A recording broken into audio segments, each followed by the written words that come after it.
Bonjour à chacun et chacune d'entre vous. Aujourd'hui, nous sommes le 5e lundi de Pâques. Nous sommes toujours dans le temps pascal. Et Jésus nous donne cette parole un peu énigmatique.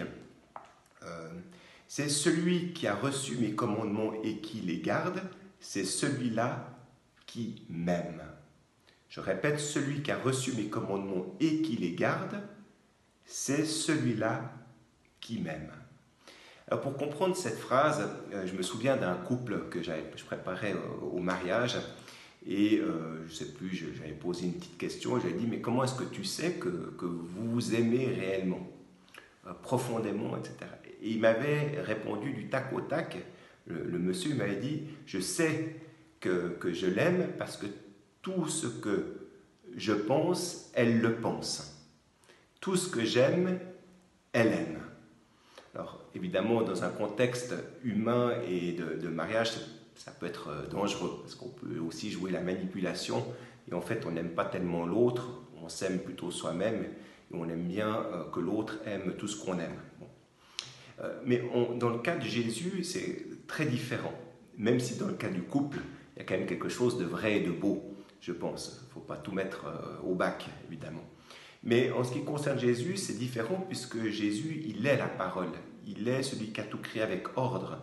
C'est-à-dire que lorsque je ne mets mes pas dans les siens, il sait aussi que ce sera pour mon plus grand bonheur. Alors, celui qui a reçu mes commandements et qui les garde, c'est celui-là qui m'aime. En réalité, celui qui aime se transforme en celui qu'il aime. Je répète, celui qui aime se transforme en celui qu'il aime.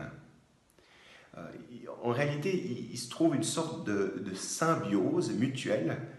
Ton désir est aussi le mien, ta volonté devient de plus en plus la mienne, ta pensée est devenue mienne. Nos vies n'en font plus qu'une. Voilà. Donc il faut voir ce texte vraiment dans cette définition de celui qui aime se transforme en celui qu'il aime. Alors pour nous c'est un avantage puisque nous aimons Dieu, se transformer en celui que nous aimons. Vous imaginez la grandeur de l'être humain lorsque nous aimons Dieu. Nous devenons de plus en plus comme lui. D'où les effets de celui qui rencontre le Seigneur. C'est des effets absolument incroyables. On le voit dans les nouvelles conversions. Il y a vraiment un avant et un après. Voilà. Que le Seigneur vraiment demeure en nous et aussi que sa parole, qu'on devienne de plus en plus celui que nous aimons. Voilà. Et pour notre plus grand bien et notre plus grand bonheur. Donc faisons attention à la parole de Dieu, essayons de la mettre en pratique.